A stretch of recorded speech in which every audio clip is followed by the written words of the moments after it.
Latest installment of the Run to Daylight podcast. I'm your host, Todd Burrows.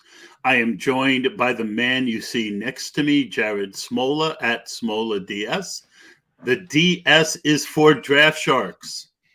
And he is here to join me. We will study the NFC North this time, and we will continue our journey to get better. Something I've been working on, Jared, I want to kind of highlight a little bit that we will be. I don't know where I'm going to do it. I don't know if it's going to be pay yet, but I am doing a very deep dive into the FFPC win rates. So basically, I've taken the ADP, put it in like a draft board, and then I'm putting in the win rate next to where a guy was drafted. So it's going to mean that we can study a number of different ways. And I've always been someone who believes very, very keenly in win rates. And it's interesting because I've had people say win rates aren't accurate. And my answer to that is no, they're not everything, but they certainly lead you in a direction. So when you look at, let's say you look at someone in the third round's win rate, you can't just go by his win rate, but you look at the win rate, you look at the other people around them, what their win rates were, and then you start telling a narrative to yourself of, well, why did this person have this win rate? And I think if it's 50 to 60% of the puzzle, and then you have to fill in the other 40%. Would you agree? Yeah, win rates aren't perfect, but they're a lot better than looking at where a guy finished at his position in fantasy points. They're a lot better than looking at even where a guy finished in points per game, because ultimately, we're trying to win these leagues. Now, my question for you, are you looking at those? I'm saying it. All right, let me clarify, because I could see where you were going with that. Not studying win rates. I'm studying advance rates in the FFPC Bestball tournament that I did 131 teams. Now I'm only obviously I'm looking at the overall win rate, but what I'm doing is I am comparing it to, also I'm making another column. I drafted myself about half those teams. So I have like 60 drafts. So I'm going player by player, not for every player, but players in the first couple rounds and players that I had pretty heavy exposure on. And I'm putting next to their overall win rate, my win rate. So I think that will tell it, and it has so far. It has shown another level of detail. And I feel like one of my big things I always say is that exposure is very important. And I think that I am proving that keeping your exposure low is the right way to go. And again, I don't want to give away too much of it now, but I am studying advance rate for my 60 or so teams, player by player, as well as overall. We've got a couple people joining in the comments, which we appreciate. The first is our new friend, Jose Pena. How is FFPC scoring different from BB10s for someone who has never played FFPC Bestball? That's a fabulous question. So BB10s are full PPR. You're talking about the old MFL 10s. So there's three main differences. One is there's two main differences. It is tight end premium. So tight ends get 1.5 point, which means that you're going to see tight ends go a lot earlier. And the key thing that most people miss out on with the FFPC, it's also different than what you find on Underdog, is there are two flex spots instead of one. And the flex, and you only have to start two wide receivers. So it really, as we go along, we are going to be studying a lot on roster construction on that website and how it's different from other sites, and how a lot of people tend to play it very similarly because they're used to BB10s. And we had one other guy jump on, Kyle's Money. Hi, Todd and Jared. I'll have to watch the replay, just saying hi. And he has Eric Cartman nude as an Avi. I used to have a really good Eric Cartman, but I haven't practiced it in quite some time. So I don't know how good it is anymore. But I just watched my really awesome COVID episodes. I haven't played South Park in a long time. And I miss my daughter, Menorah. All right. So B+, Todd. B+. Well, I it's like anything else. You really have to hear it. Right. I've heard professional comics who do voices, and they say, "Oh yeah, I've got a right before I go out on stage. I'm sitting there listening to the channel your Cartman." Yeah. I don't have to work too hard. And that we have. No, really, we have one more question. I was going to say, really, with the FFPC, it just allows greater flexibility. There's more paths you can take to fill that starting lineup. So I think you should be less locked into positional strategies in FFPC, just because you can start 2 running backs and 4 wideouts. You can start 2 of each and 3 tight ends, which is valuable with the tight end premium. So I just think you need in FFPC drafts, you can just be more flexible, especially early on, because you can take spots. The value as it comes along, and you can adapt more later. I just got that Kyle's Money, and it's Cartman throwing money up in the air. So I guess he's talking about Kyle Bruslovsky's money, which is very good. As far as answering, that's what I'm going to be going over in that lesson. It probably will be a pay lesson because I am doing a lot of research on that. I'm in talk with 1 or 2 sites, and I might go off on my own. So I don't know yet, but I will announce it here. And I really plan to do a lot of studying. I don't think people study win rates enough. And I think it really has been the thing that helps me the most. For example, let's say you're looking, at a guy like Deebo Samuel. Well, when you look at what I've come up with, you're going to see that you don't need on those guys that you draft late. I'll give one little hint of what I'm finding so far, and I would love to have some other people's results to kind of test it. But basically, it's very hard if you have a guy early, it's very hard to get a win rate higher than what that player gets, right? But if you get later players that hit, you can. So as his point about risk, I didn't have anyone more than 23% in FFPC this year. And it was the 3rd year out of 5 years that I did it that way. And all 3 of those years were winning years for me. And I lost the other 2 years where I was going through a divorce, and I lost my discipline on my exposure. So I agree with that point, Kyle. You gotta watch your exposures. Would you agree, Jared? Well, that's why I think we're a good team, and I like chatting with you, is because I'm better at the projections and the individual player takes and nailing that stuff. And I did this past season. Cooper Kupp, Joe Mixon, and Leonard Fournette were like 3 of my 10 highest owned players. But I still think I should have had a better season than I did, and that was probably at least partly because of my roster construction. So that's why I like chatting with you, because I think that's what you're best at. I think we've been talking. You didn't have the best season as far as nailing individual player takes, but you had a good season, and it must have been because of your roster construction. Well, it's interesting, and this is why we study. I was doing it today, and I was getting, I went through all the players who had big winning percentages.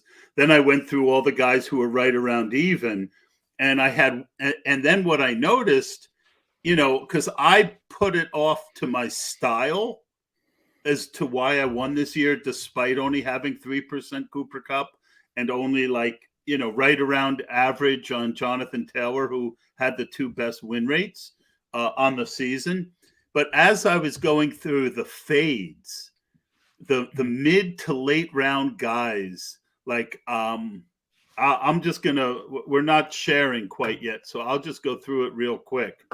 Let's see if I can pull this up. Avoiding the busts is probably more important than hitting on the big winners in Bestball, right? Because you can't afford to be taking zeros, or you're just unstartable weeks in Bestball. There's a lot to it, but let's just go through these guys, right? I only had, out of 60, I only had 4 Juju Smith-Schusters, 8 Terrace Marshalls, 4 Evan Ingrams, 1 Tevin Coleman, 3 Ryan Fitzpatrick, 5 Trey Sermons, 3 DJ Metcalfs out of 60, only 1 Tyrell Williams, 1 Sammy Watkins, only 5 Latavius Murrays, 7 Gus Edwards. So that's a lot. Trout, a couple more. What was the win rate on someone like Juju? Do you have that yet? I do. Juju, believe it or not, was 12%. Now, oh wow. 18, again, 8.5 times 2, 17% is break even. Mm-hmm. So 12 is bad. That's higher than I would have guessed, though. Yeah. Well, that's another thing that's going to be really interesting when I start doing these pods on this, because there's a lot of really, really interesting stuff in here. Mm-hmm. But other than Cup, I had a really, really good year with my fades. Right. And I use a floor ceiling kind of way I look at who to have ownership on. So when you look at Deebo Samuel, I felt like Deebo had a great floor in the 9th round. People were too high on Ayuk and not high enough on Deebo because he had an injury. James Conner was another one that I had a lot of, who I felt would be involved, would be the goal line back. I didn't think he would kill me, but I thought he had upside, right? Because we didn't know what Chase Edmonds was. And, whenever there's 2 running backs that are 6th and 9th or 10th round, the guy who's behind, if he's like AJ Dillon was another one. I faded off of him toward the end, but early on in Best Ball, I was into AJ Dillon because I thought he would take over the Jamal Williams role. Jamal Williams was going in the right around where AJ Dillon was, and I thought that AJ Dillon had a better team and had more talent than Jamal Williams. So those are the kind of, I know we're not even getting into our subject of the day, but, give me a guy who has a good floor and talent. That if opportunity, you're not, if you had talent, floor, and opportunity, he wouldn't be in the 9th round. Right. You're always going to have one question. What I try and fill in for most of my heavier ownership players is give me a guy whose role I feel will give him a floor and has the talent.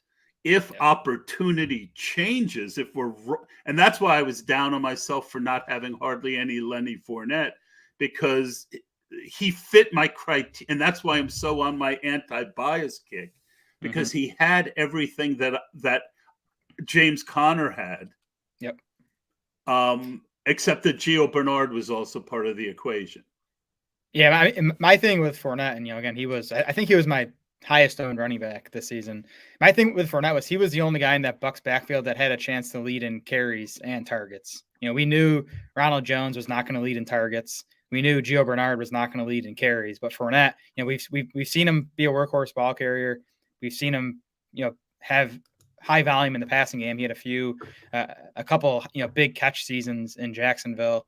And then on top of that, just being a running back in that Bucs offense, which we all thought was going to be a top 5 offense. So, and I just thought the price was right on him. But going back to your Deebo Samuel and James Conner hits, those guys just stick out as like unsexy names this past summer.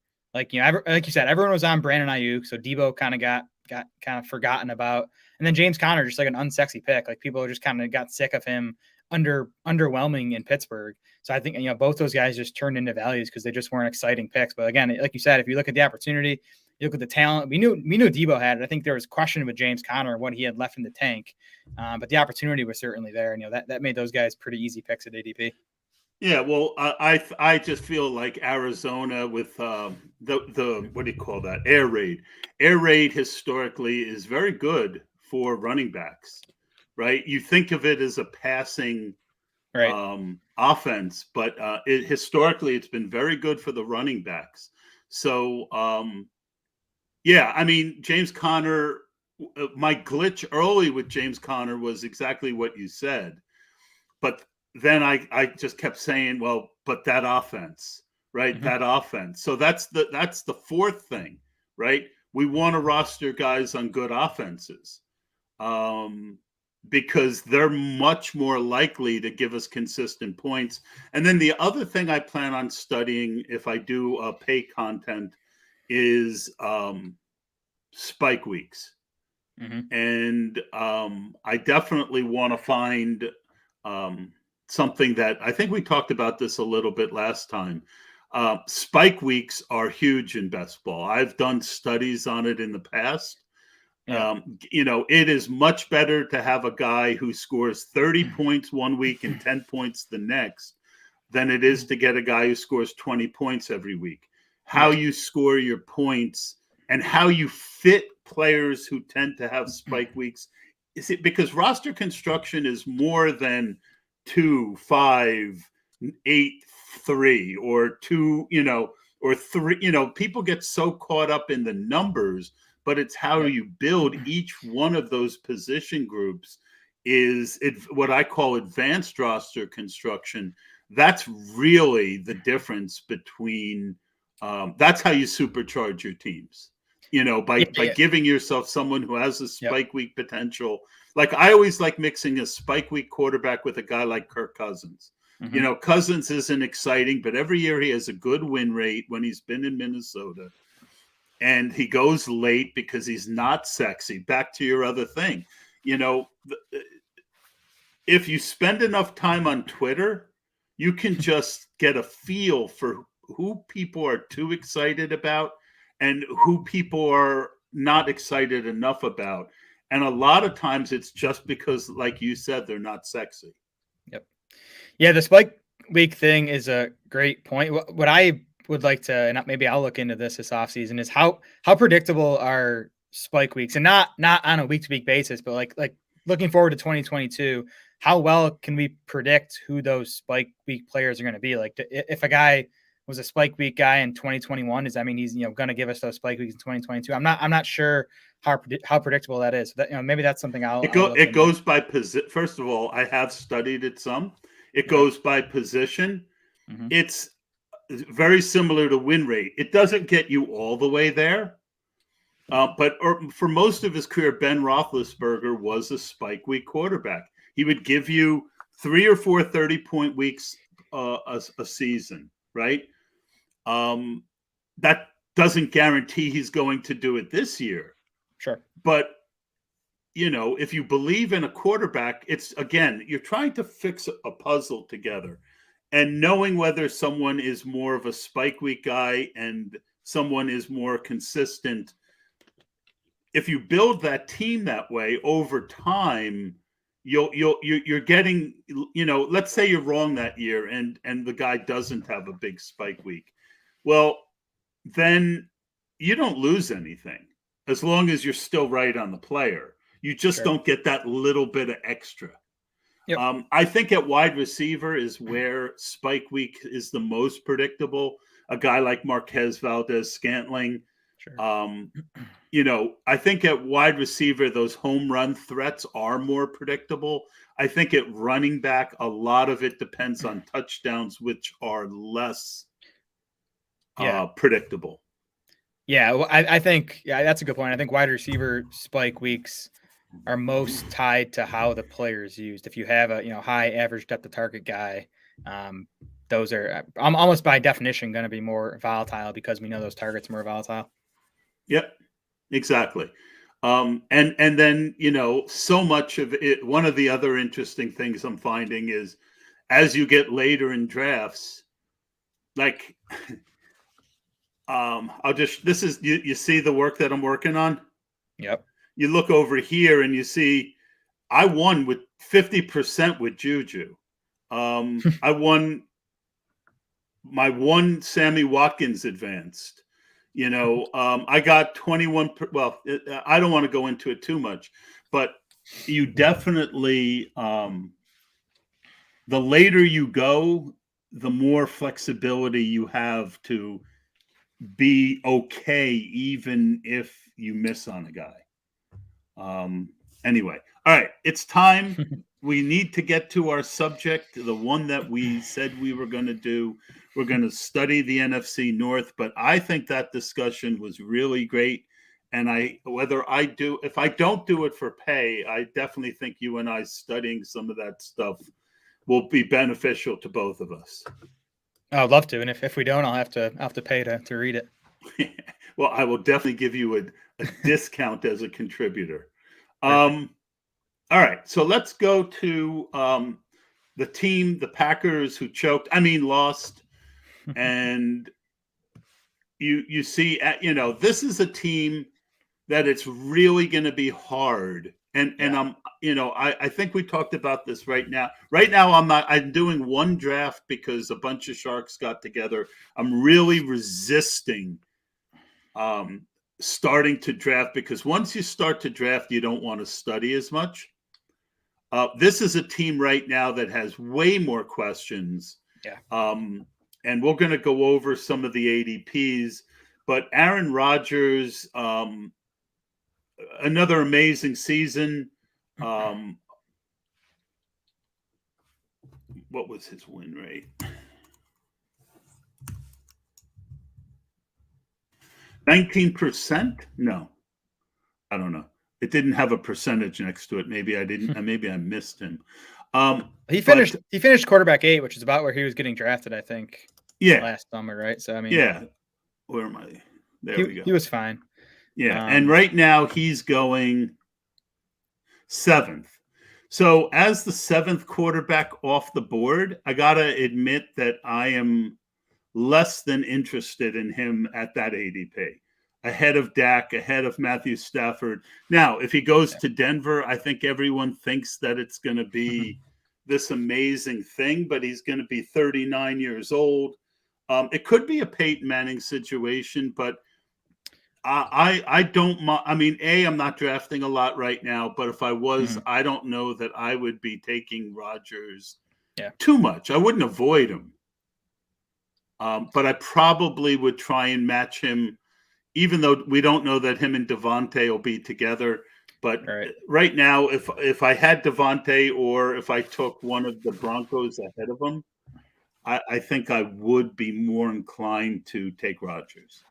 Yeah, it's too early for me right now. I mean, I think his ADP is more likely to get cheaper than more expensive from quarterbacks. Like if he goes back to Green Bay and Adams is back in Green Bay, like, I'm not even sure I'd take him at quarterback 7. Again, he finished quarterback 8 this past year. Like you said, he's 39 years old now. So, I mean, at some point you have to worry about a decline. But, I mean, the Packers are just so tough to evaluate right now, because that team could look very similar in 2022 as it is this past year, or it could look completely different because you have the Rodgers situation.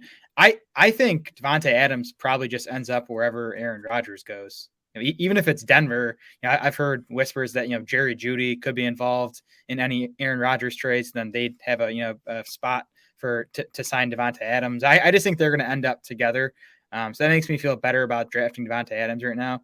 But even on top of those two guys, you have Allen Lazard, Marquez Valdes-Scantling, and Robert Tonyan are all free agents.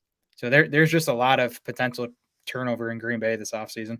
Yeah, they might actually have to draft a wide receiver now that Rodgers is gone.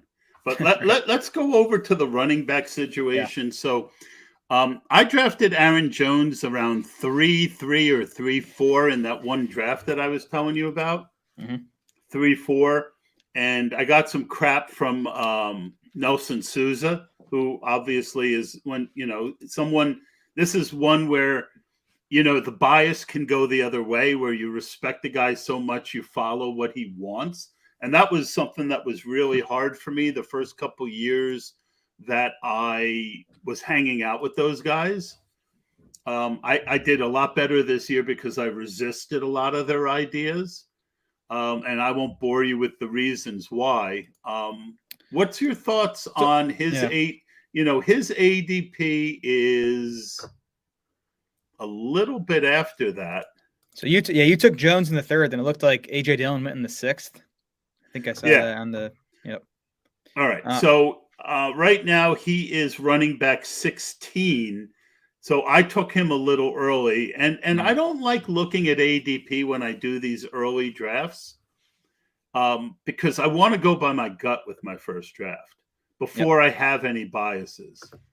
And so I did a little research, and I looked at, well, Aaron Jones only had 171 carries, right? Yep.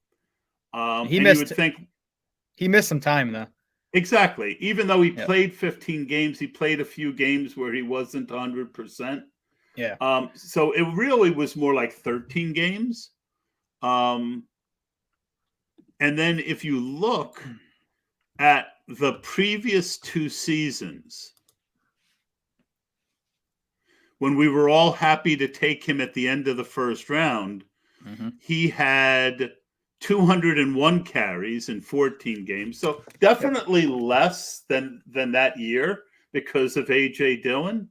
I hate the way this thing moves around when it's loading all their pictures. He had 47 targets, receptions, 63 targets, and Jamal Williams had 119 carries. You look at the previous season again, and you get 236 carries in a full 16 games, 107 for Jamal, but 49 receptions on 68 targets. So, but we all knew coming in that Aaron Jones was going to probably get less carries and be more involved in the passing game. And, he was a little more involved because his receiving numbers are about even though his rushes are down. And as you say, he did miss some time. If you look at the carries per game were down 11.4, but he actually set a career high in catches per game at 3.5. Yeah. So I feel like, the biggest problem is that Aaron Rodgers is going to be leaving. But if it's Jordan Love, I think they're going to have to rely on the running backs more. Yeah. So maybe I took him a little early, but again, I think the talent is there for him to pay off, despite AJ Dillon being there. Yeah, I think for now he belongs in the third, and maybe it's the back half of the third, so maybe you took him a few picks too early, but I think that's about right. If you look at Jones and Dillon played 16 games together this past season. Jones had 183 carries in those 16 games. AJ Dillon had 169. So, you're talking like a 55-45 split. But then Aaron Jones had 75 targets to AJ Dillon's 30. That's where Jones separates from Dillon. Jones is just awesome in the passing game. And like you were talking about there, he's never been a big volume runner. We've been buying Jones based on the touchdown upside, and the touchdowns were way down this past season. Just 6 total touchdowns, just 4 rushing touchdowns for Aaron Jones. He did have the 6 receiving, but he had 9 rushing. And that's where Dillon really is a much more of a threat than at the goal Jamal line. Williams. Yep, at the goal line. Yeah, and I think Jones and Dillon could finish pretty close in carries this coming season. But I just think Jones is so much better in the passing game that, he's still going to give you those 40 to 50 catches. And if you're getting, even 180 carries and 40 catches out of a guy, I think that third round is about right for that. Yeah. Yeah. And Dillon, I in the 6th round, that's a little rich for me. Yeah. I don't think he's going to catch enough passes to pay that off without a Jones injury. Now, we saw it this year. We saw it this year. He's a top 10 running back if Jones misses time. And basically back to my original point, I want a guy who has a floor at his ADP. And now with Dillon in the 6th round, we've talked about the running back dead zone. He's right in the smack in the middle of it. And we talked about Tony Pollard and Kareem Hunt on last week's show, and to me, Dillon is in that same tier with those guys, and those guys went what 2 or 3 rounds later. Yeah. So, we talked about the free agents, but let's take a look at them real quick anyway. And let's look at the salary cap. Pretty much all the pass catchers are free agents. Yeah, and a lot of them are cheap enough that they'll probably come back. I have no interest in Robert Tonyan. Right. I don't coming care. Off, coming off the ACL. Yeah, and you know, I where is he going right now?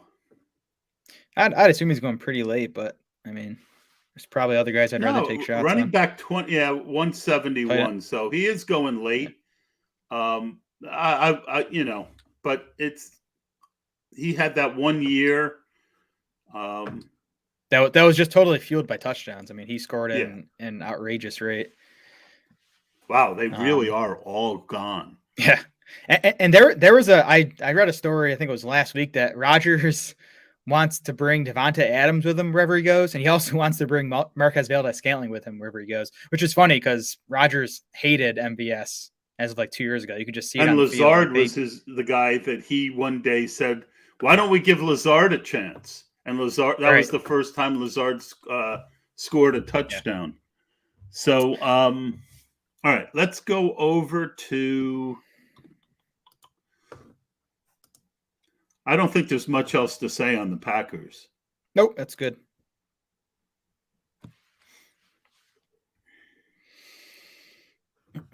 Let's go to the Bears.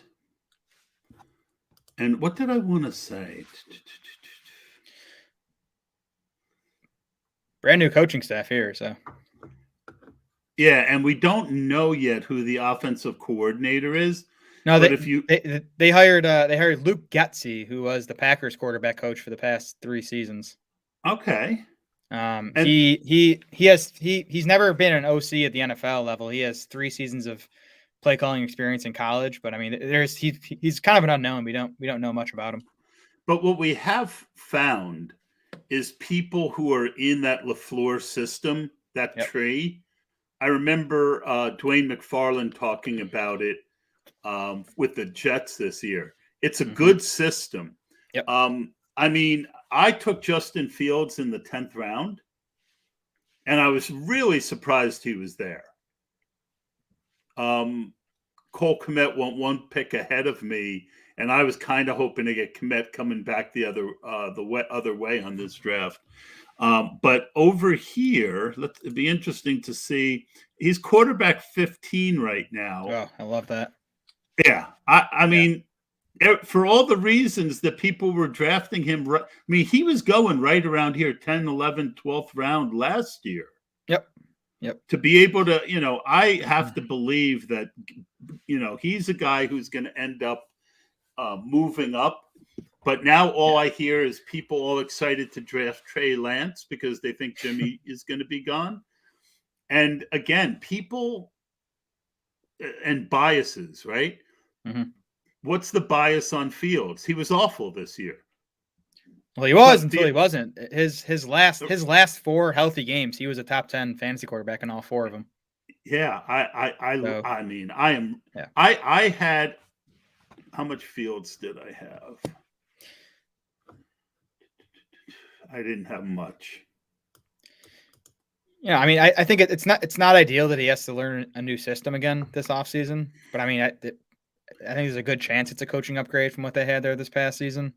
If we can get into the free agents, but they're probably going to lose Allen Robinson. So it's, Mooney and Commet and then not much else. So, I'm sure they're going to add something at wide receiver. He had a 12% win percentage advanced percentage last year, and he didn't start until, how many games did he actually play? He played like 12 or so, maybe 14. But I mean, again, he really was not useful. How many did he play? How many did he play? Well, again, he finishes a top 10 quarterback in each of his last 4 games. I think those were his only 4 top 10 finishes. He started 10 games. Yeah, and he was pretty useless for the first 6 of those. So he played 10 of 17 games as a starter, and he really was awful for a while. and he's still at a 12. And this is where I use win percentages. All right. Well, I mean, I need six, and his ADP wasn't much different than what we've got here, right? So, I am definitely on board with Justin Fields right now. A guy I'm less on is David Montgomery because of Khalil Herbert. And I will be looking to draft a lot of Khalil Herbert if the ADP is right. So right now you're seeing Monty as running back 15 going in the early third round, which is earlier than he's ever gone. Yep.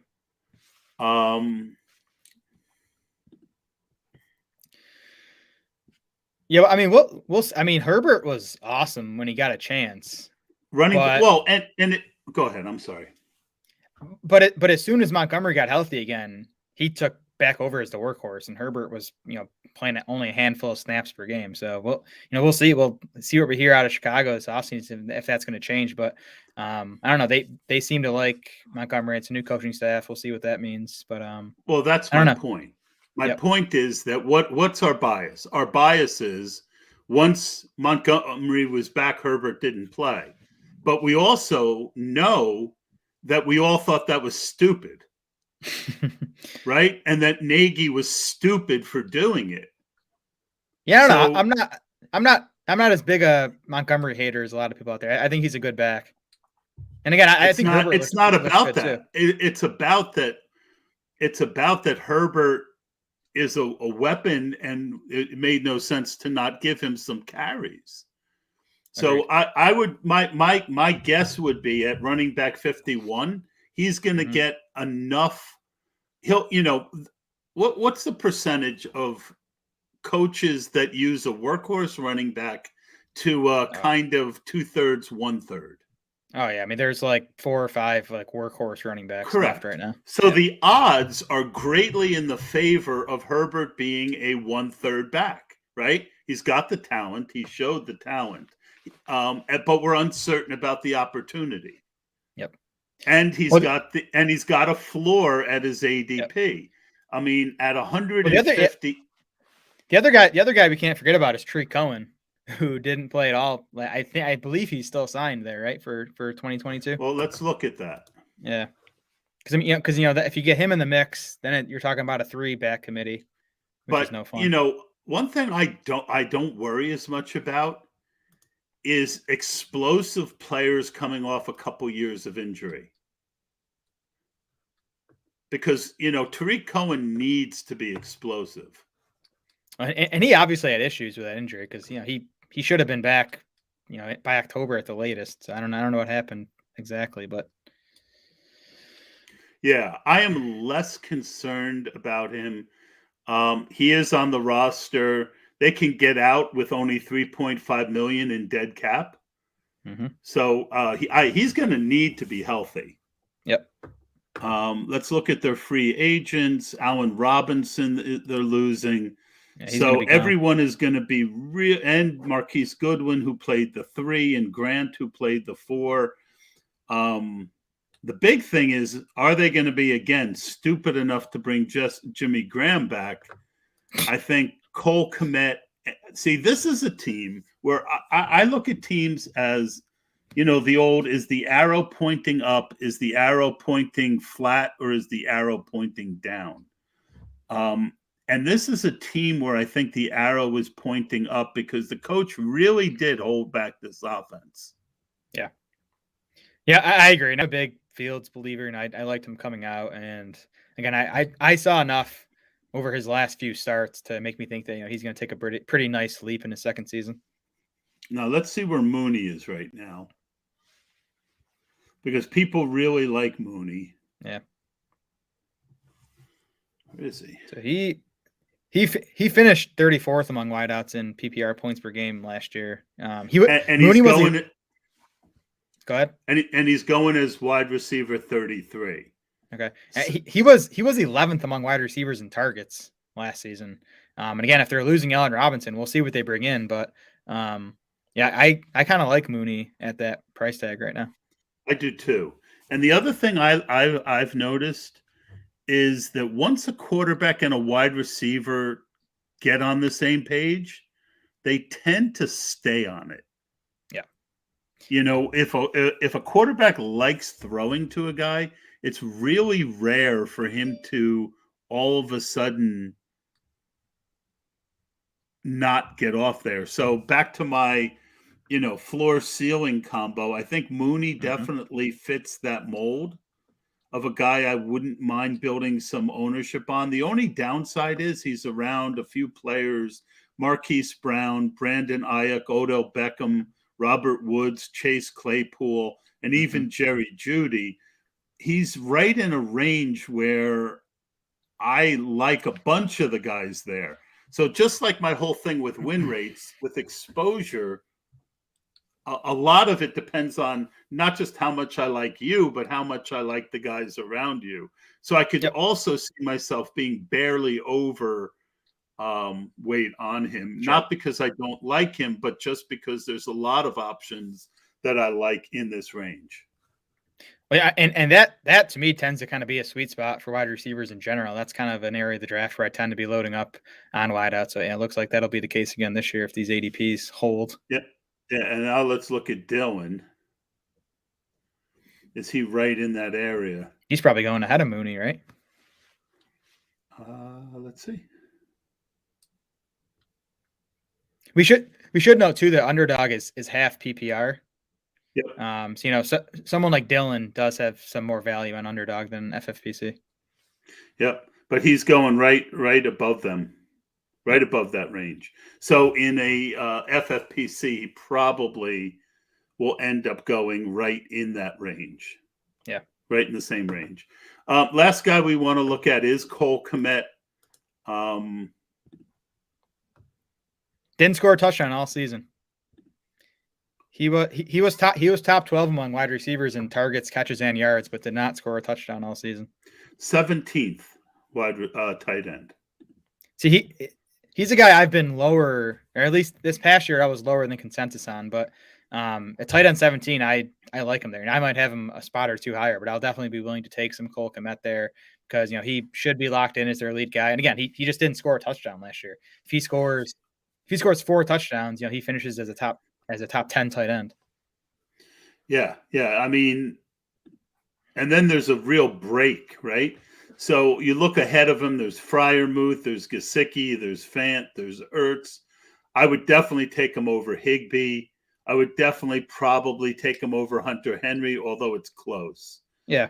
And then you got Logan Thomas coming off an injury, Irv Smith coming off an injury, CJ Uzoma, Robert Tonyan. So, I mean, this is what you call, he is really the last tight end in a tier.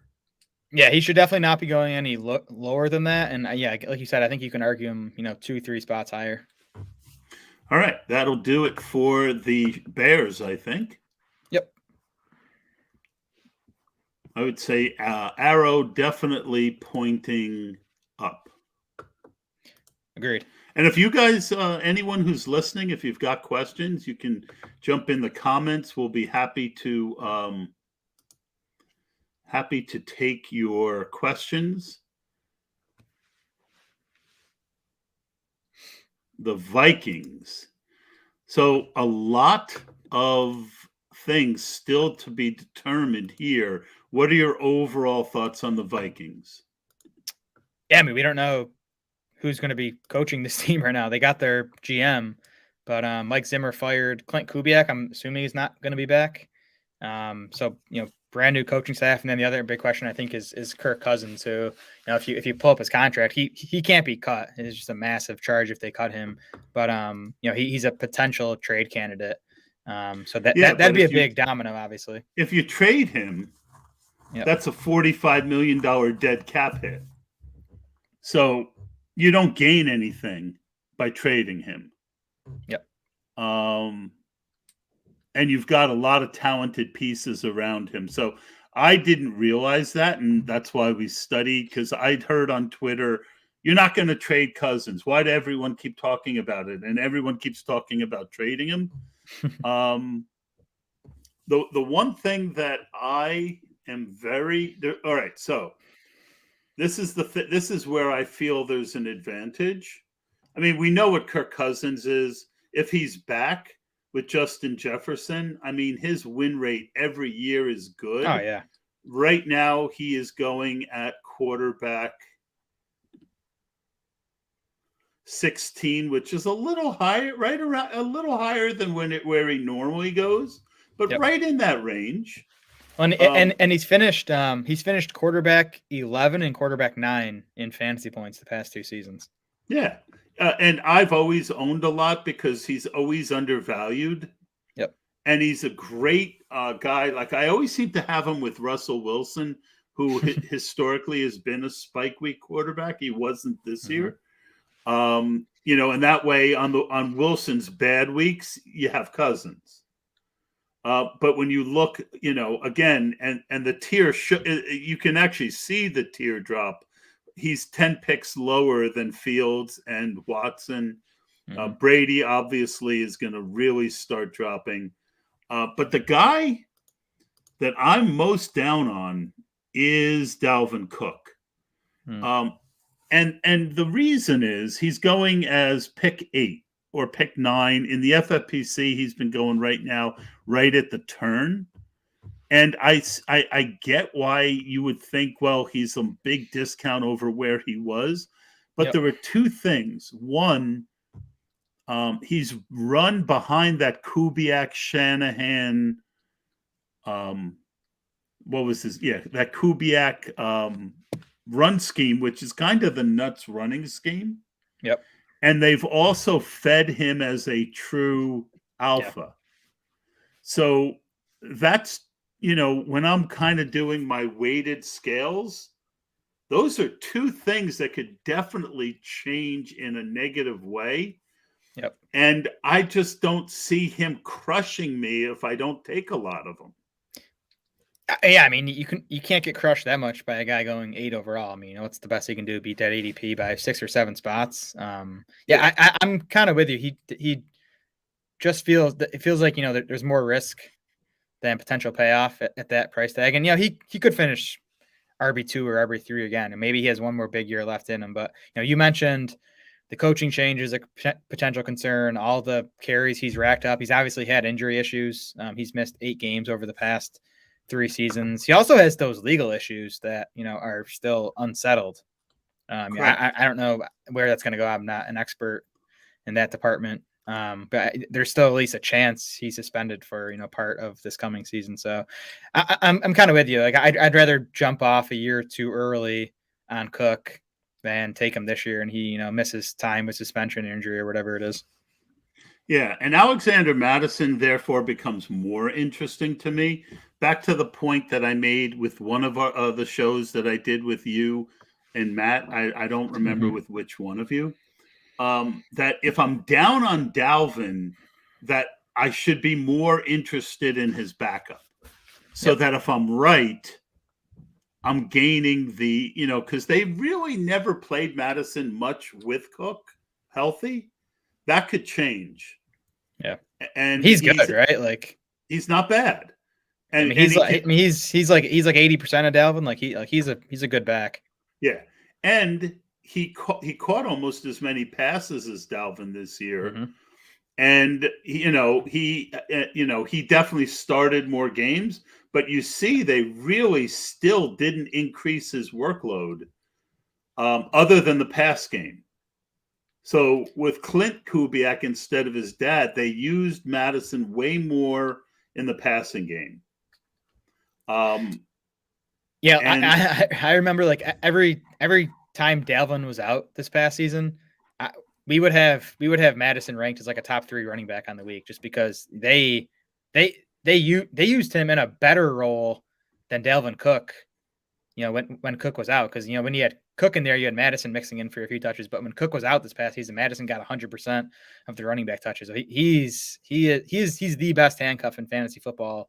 And then maybe I think as you're alluding to, maybe he has some standalone value. Him and Pollard have been, but again, I just got to keep bringing it back to with a new coaching staff. We don't know. But at his current ADP, if I was drafting a lot now, I would definitely be very interested in him because there's a very good chance he becomes more of a 1B than a 2. What is his ADP right now? Probably in the 40s at running back. No, 38. Yeah, close. Yeah, yeah. That's he's fine there. I mean, yeah, I'm looking at the guys going behind him. I wouldn't rather have any of those over Madison. So, or even the only and like James Robinson, isn't he coming off an Achilles? Yeah, which I thought was a death knell, but look what Akers is doing. So I don't know. We'll see. Yeah, and although Akers, that's another thing. We'll go over that in a couple weeks. His ADP right now is ridiculous. It's running back 12 here. I've seen him go right at 112, 111 in FFPC. I think people are starting to get a little too high on Mr. Akers again. All right, so I think that's it for Minnesota. Oh, we didn't do wide receivers. To me, go ahead. So Justin Jefferson is now considered a true alpha, the number 3 running wide receiver off the board, as long ahead of Devontae Adams and Tyreek Hill. I do think there's a little bit of risk there, but I don't mind him. I like him more than I like Jamar Chase. Me too. And I might like Adams and Hill over Jefferson and Chase, but I mean, we can get into those guys. But I mean, the only risk with Jefferson is if Kirk Cousins leaves, and then what is it at quarterback? But if Cousins is back, I think you can make a case for Jefferson at wide receiver too, even. Come join us tomorrow night. Matt and I are going to be doing the AFC North, and we will be discussing the Bengals. I am sure in great detail because they are all going very expensive right now. Yep.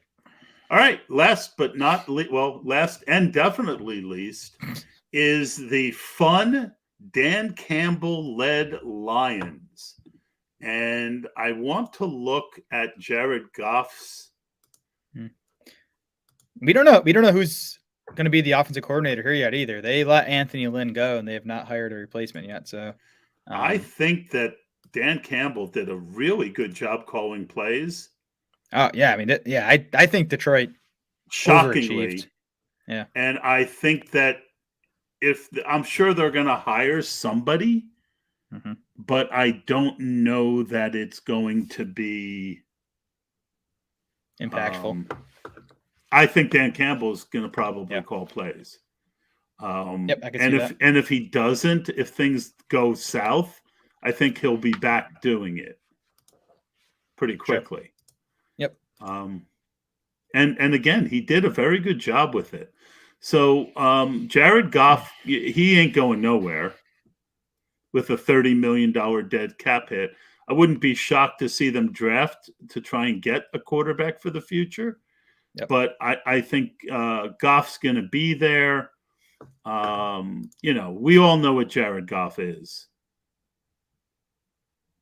Yeah, I mean, he was fine. I think I'm not gonna say he was excellent this season, but he was fine. 67% completion percentage. Yeah, and nothing to sneeze at. He's he's throwing to Josh Reynolds and Khalif Raymond. He didn't have a lot to work with, especially when Swift and Hawkinson were out. I'm on St. Brown as the first guy I want to talk about. Yeah. Oh, we didn't finish Minnesota. I wanted to talk a little bit about Adam Thielen. I don't have much interest in him at wide receiver 31. I mean that's pretty cheap. That's pretty cheap though. I mean it's cheaper than he has been going. It's way below where he's finished the past couple of years. And a lot of his fantasy production has been tied to the touchdowns. He's overachieved there. If you look at league average touchdown rates, but I don't know. I mean Kirk Cousins obviously likes him and trusts him in the red zone, so I do think he's a good touchdown bet again this coming season. Now, I'm okay with him at wide receiver 31, actually. I mean, which I didn't think I'd be okay with Thielen, but he's going that low. I'll have some. I don't.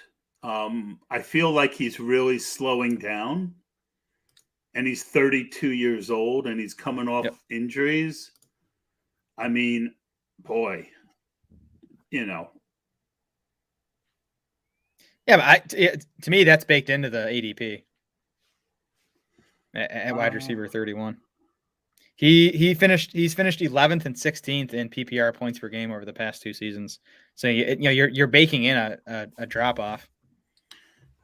Yeah, I'm going to have to consider that a little bit more, and I might even have to watch some tape because. Yeah, he's not a guy I'd go all in on, but I would definitely want. You're not going to avoid him. That's a fair point. That's why we're doing this, right? Exactly. All right. So tight end Irv Smith, I'm fine with his ADP. We looked at that before. Tight end 19. I think there's some nice upside still there, but I wouldn't be shocked if he doesn't hit it too. Yeah, we'll see what they do with offensive coordinator, like we've talked about. It's been a run-heavy offense, under Mike Zimmer, basically since he's been there. If they lean more towards the pass under the new coaching staff, that would obviously help Irv Smith. He was a guy I thought was trending up. Second-round pick, was super young when he came into the league. He's still only 23 years old. He'll turn 24 in August. Had the meniscus injury on September 1st, but he should be fine. And that's not a serious injury. Well, he was out, all season with it. No, but what I mean is, it's not like we're coming back from an ACL. Right, yeah, or an Achilles. Yeah, I agree. I don't think that injury will be an issue in 2022. Yeah, I like him at this ADP a good bit. Me too. All right, we're at tight end, so let's look at Hawkinson. Mm-hmm. Hawkinson is tight end 6, but he's going a full 20 picks past Darren Waller in the draft that we did. My memory is he went the end of the third, beginning of the 4th. Tight end 6 there too. That's like he's like a neutral to me. Me too. Yeah, me too. I just didn't don't throw to him after the first couple weeks like you would think they would. Yeah, and I don't know he was injured. I don't know if he has the ceiling. That's where I'm starting to kind of land with Hawkinson. Is he's a good player, but even just watching him, he never looks explosive to me out there. So I just don't know if he has the ceiling of a Waller or an Andrews or a Pitts. So but I think he's safe. He's a good player. He's been a top 8 tight end in 2 straight seasons now. He's gonna still get good volume on that team because they're not going to be loaded at wide receiver. The volume's going to be there, so I think he's fine. I'm with you. I'll want some of him, but I'm definitely not going to be overweight. And I will be all over Darren Waller if McDaniels goes there. Oh, McDaniels is there. That's signing. That hiring is official. Yep. Oh, is it official? Yep. Yeah, it is. Good. Yeah, I think it'll be interesting to see if people are really down on Waller. They feel like he just, after that week 1, they just didn't throw to him enough, which is true. And that they moved coverage towards him that took him out. One thing about McDaniels, he was lousy at people skills. He was lousy at picking players, but he knows how to scheme guys open. Yes. So I am really interested in Darren Waller in the 3rd round. Yeah, his Waller's volume and yards per game was down, but the big thing, he went from 9 touchdowns to 2 touchdowns. Those touchdowns can easily rebound, and then you're talking about a top 3 tight end again. Deandre Swift was one of my most highly owned players. He was basically everything I thought he would be. Yep. And now we're starting to see him go in this in the end of the 2nd here, and let's see where he's going here. It's a half PPR, so it's not. Yeah, you scroll past him. He's like RB10 there, is he? Yeah, that's too early. That's too early in half PPR. That's too early. Yeah, and even full PPR. That's I think RB10 is about right, probably in full PPR. Yeah, because you can't you can't say that Javonte Williams or Nick Chubb or Chubb in half PPR. The guy that we talked about that I do like at running back 13, give me Gibson over Swift. Yes. Yeah. Yeah. Gibson is going to it just projects for so many more carries than Swift. And I mean, the receiving stuff is awesome with Swift. I mean, he averaged 6.7 targets in his first 10 games before he first got hurt. That's just awesome target volume at running back. You remember the movie from the 80s, Less Than Zero? No, I was born in 88, so I haven't seen it. It's Robert Downey Jr. plays a crackhead. It was kind of one of those young 20s kind of movies. Anyway, that's how much I'll have of Amon St. Brown at wide receiver 22. Oh my God, wide receiver 22. Yeah. Yep. I'm with you. That's a classic over bias. So let's see if there's any questions over here. No questions. Anything else that you have for us before we get out of here? No, I'm just still trying to wrap my head around. I'm on St. Brown at 22. Yeah, I don't do too many full fades, but I will full fade. I'm on St. Brown at wide receiver 22, and I guarantee you, as time goes on, I will get him in the 40s. Yes, I was going to say that ADP is going to drop. As his big finish gets further in the rearview mirror. Detroit is going to add at wide receiver. They're probably going to add multiple guys at wide receiver. I do think he settles in like the mid 30s maybe. Tomorrow night, 8 p.m., Matt Schauf and I will be doing the AFC North. I want to thank you, those who came and posted some comments and studied with us. And hopefully we will build this core audience as we go. And then, Jared, you and I will hit the NFC South maybe later in the week. Yeah, looking forward to it. All right, that's going to do it, folks. Thank you very much, and we will study with you soon.